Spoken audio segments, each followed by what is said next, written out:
আরে সভাপতি সাহেব, আপনি এখানে? আপনার আমি পুরো গ্রাম খুঁজে বেড়াইতেছি। কেন বাবা, তুমি আমাকে খুঁজতেছো কে? আজকে আমার বাসায় শুয়োরের মাংস রান্না করতেছি। আজকে রাত্রে আমার বাসায় দাওয়াত রইল আপনার। কি বললি হারাম দাদা? তুই আমার শুয়োর মাংস খাওয়াবি? তোরে তো আজকে। সভাপতি সাহেব, আপনি একটা সম্মানিত লোক, আপনাকে শহরের মাংস কার দাঁত দিল, এর বিচার কিন্তু আপনার কড়াভাবে করতে হইব। ঠিক আছে, ঠিক কইছস। এর একটা বিয়ে করতে হইব। চল আমার চলেন। লগে। চেয়ারম্যান সাহেব, আমার ঘরে শুয়োরের মাংস রান্না চলতেছে।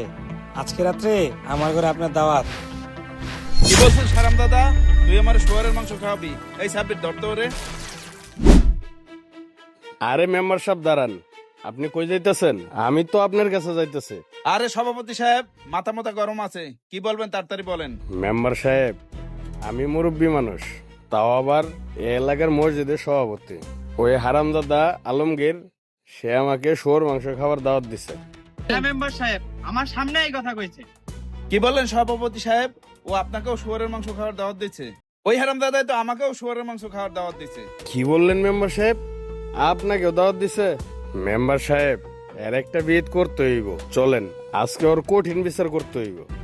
ঠিক আছে সভাপতি সাহেব, চলেন ওকে ধরে নিয়ে আসি। যেখানেই পাবো ওর হাত পা ভাঙবো আজকে। ঠিক আছে মেম্বার সাহেব, চলেন। চলেন।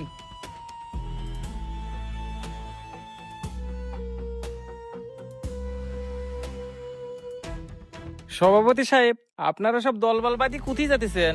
আর বলিস না সোহাগ, ওই হারাম দাদা আলমগীর আমাকে শুয়ারের মাংস খাওয়ার দাওয়াত দিচ্ছে। সভাপতি সাহেবকেও শুয়ারের মাংস খাওয়ার দাওয়াত দিচ্ছে। আচ্ছা সোহাগ, তুই কি জানিস এই হারামজাদা আলমগীর আছে কই? সভাপতি সাহেব, আমি দেখেছি ও তো দৌড়ি যায় ওই আম গাছে উঠিছে। কি বলস? এই হারামজাদা আমগো শুয়োর মাংস খাওয়ার দাওয়াত দিয়ে ওই আম গাছে যাই বই রইছে। চল আজকে ওই আম গাছে জুলাইমু, চল। আসেন আমার সাথে। ওই যে দেখেন হারামজাদা। দে ঢেল দে ওই হারামজাদা। ধরো রে। আয় হায়, সবাই দিয়ে আমার দিকে তেরে আইতাছে। আল্লাহ জানে কি হয় আজকে। এই হারামজাদা, তাড়াতাড়ি নিচে নাম। তোর এত বড় সাহস, তুই আমাদের শুয়োর খাওয়ার দাওয়াত দিয়ে গাছে উঠে বই রইছিস? নাম আজকে, তোর আজকে খবর আছে। কিরে হারাম দাদা, তুই আমাদেরকে শুয়ারের মাংস খাওয়ার দাওয়াত দিয়ে তুই গাছে উঠে বসে আছিস? নাম। আচ্ছা, আপনারা একটু কম তো আমারে। সবাই মিললে যে আমারে মারতে আইছেন, আমি কি এমন অন্যায় করছি যে সবাই মিললে আমারে মারতে আইছেন? আরে ওই ওই জানোয়ার, কি কারণে তোর মারতে আইতেছে তুই বুঝতে পারতেছস না? তুই যে আমগো সকল শুয়োর খাওয়ার দাঁত দিছস, তুই জানস না আমাদের ইসলাম ধর্মে যে শুয়োর খাওয়া হারাম? আচ্ছা, আমি তা না হয় মানলাম ইসলামে শুয়োর খাওয়া হারাম, কিন্তু সুদ খাওয়া কোন দিক দিয়ে হালাল সেটা কোথাও কি লেখা আছে? বা এমনকি কোথাও কি লেখা আছে সুদে ব্যবসা করা হালাল? কোথাও লেখা নাই তো। তারপরে আপনারা সুদে ব্যবসা করতেছেন, সেটা সমস্যা নাই। এখন আমি শুয়োর খাওয়ার দাঁত দিলাম, সেটা আপনাদের গায়ে বেজে গেছে।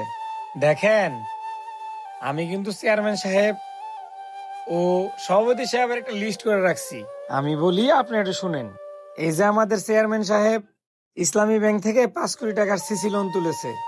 আপনারা যে চেয়ারম্যান সাহেবের বাহিরের সৌন্দর্যের রূপটা দেখতেছেন, এই সৌন্দর্যটা বাহিরেরই, কিন্তু ভিতরে দুনিয়ার অন্ধকার। আর এই যে আপনি সভাপতি সাহেব, আপনারও তো ব্র্যাক ব্যাংকে 1 কোটি টাকা ঋণ। ব্যাংকে 1 কোটি টাকা ঋণ থাকা সত্ত্বেও আপনি হজ করতে গেছেন। এই হজের কি কোনো মূল্য আছে?